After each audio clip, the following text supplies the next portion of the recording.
Shalom jemaat Tuhan, senang sekali kita bisa berjumpa lagi dalam acara Light of Revival, renungan firman Tuhan yang akan menuntun kita di sepanjang hari ini. Mari kita melihat bagian firman Tuhan yang akan kita renungkan di pagi hari ini di dalam Mika 5 ayatnya yang kedua. Tetapi engkau, hai Bethlehem Efratah, hai yang terkecil di antara kaum-kaum Yehuda, daripadamu akan bangkit bagiku seorang yang akan memerintah Israel, yang permulaannya sudah sejak purbakala, sejak dahulu kala. Sudah siap merayakan Natal? Di dalam kitab ini Nabi Mika menyampaikan nubuat tentang murka Tuhan baik bagi orang Israel dan Yehuda atas dosa-dosa yang dimana dilakukan oleh umat Allah dan pemimpin-pemimpinnya sendiri. Murka Allah ini disampaikan akibat tindakan penyembahan berhala dan penindasan yang sangat buruk yang terjadi di setiap ibu kota. Murka Allah perlu untuk menyadarkan umat dan pemimpinnya agar tidak terus keras kepala dan melakukan kejahatan. Tetapi selain itu, Nabi Mika juga memberitahukan tentang nubuat yang membawa pengharapan. Nubuat tentang akan adanya pengharapan keselamatan yang hadir dari seorang yang diurapi oleh Allah. Pengharapan itu berasal dari suatu tempat yang kecil. Disitulah akan lahir seorang Mesias, yaitu Juru Selamat kita. Menariknya, tempat yang kecil itu juga menjadi tempat kelahiran dari seorang Raja Daud. Lalu apa yang akan kita renungkan dari firman Tuhan ini? Setelah begitu banyak dosa yang dilakukan oleh umat Allah yang terjadi di ibu kota dan atau tempat-tempat besar di mana semua perhatian tertuju padanya, Allah memilih tempat yang kecil. Tempat yang kecil di mana tidak begitu menjadi perhatian dari bangsa Israel. Allah ingin menunjukkan kasih-Nya justru melalui sesuatu yang kecil. Sesuatu yang jauh dari pusat ibu kota. Yang jauh dari tempat-tempat orang-orang melakukan dosa.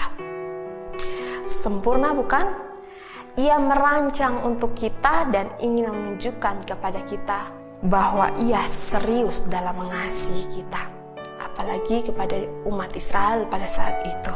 Sehingga memilih kehadiran Kristus jauh atau berbeda tempatnya dari ibu kota yang menjadi pusat dari perbuatan-perbuatan dosa pada saat itu.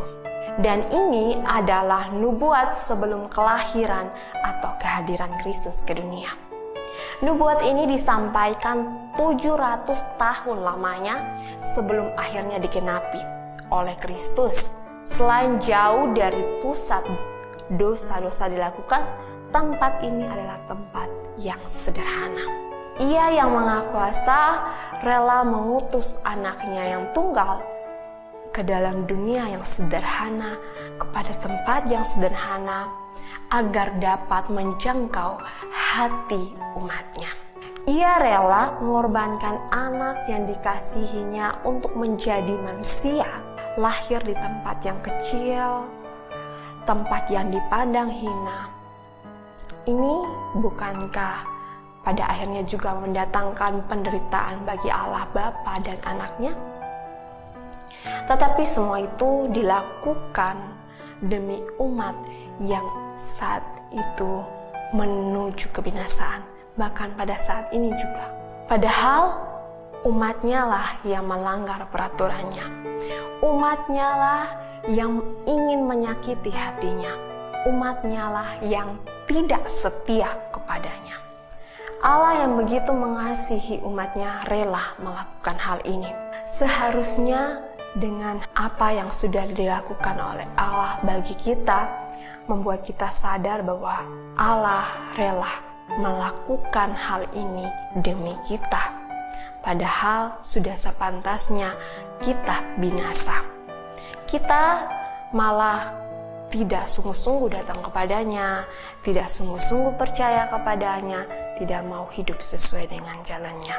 Andaikan Tuhan tidak sabar terhadap tindakan kita, maka pasti kita sudah dihukumnya, kita sudah binasa. Tapi Ia memilih tetap menunjukkan kasih-Nya sampai di waktu yang tepat. Sebentar lagi kita akan merayakan Natal. Sebelum sampai di hari itu, mari kita mengambil waktu untuk merefleksi keadaan rohani kita masing-masing. Sudahkah kita sungguh-sungguh memiliki niat hati yang benar, keadaan rohani yang benar?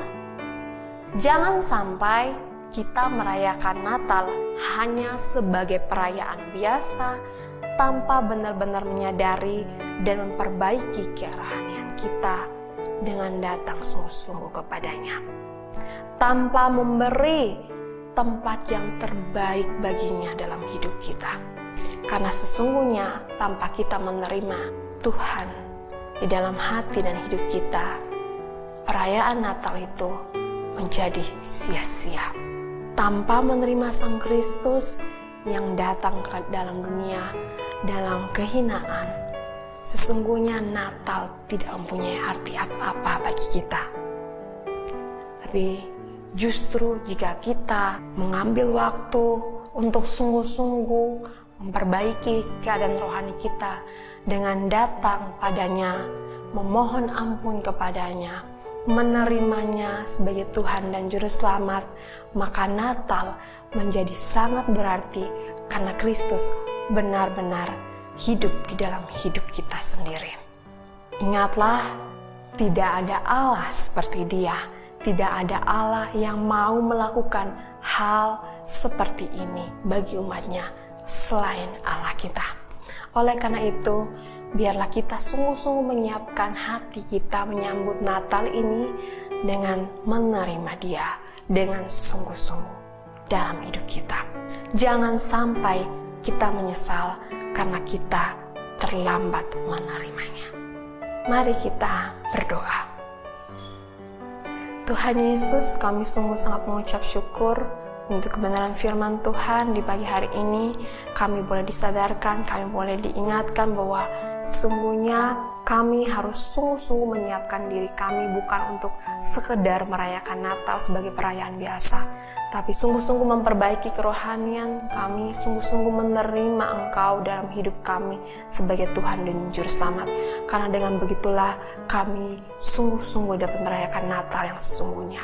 Ampuni kami yang memiliki cara hidup yang tidak benar, niat hati yang tidak benar dalam merayakan Natal ini Tuhan. Tuntun dan pimpinlah kami agar kami sungguh-sungguh dapat memaknai Natal ini dengan yang seperti Engkau ingini Tuhan. Terima kasih Tuhan Yesus, inilah doa kami, dalam nama Tuhan Yesus kami telah berdoa. Amin. Jemaat Tuhan, mari jadikan firman Tuhan sebagai terang dan pelita dalam kehidupan kita. Tuhan Yesus memberkati kita.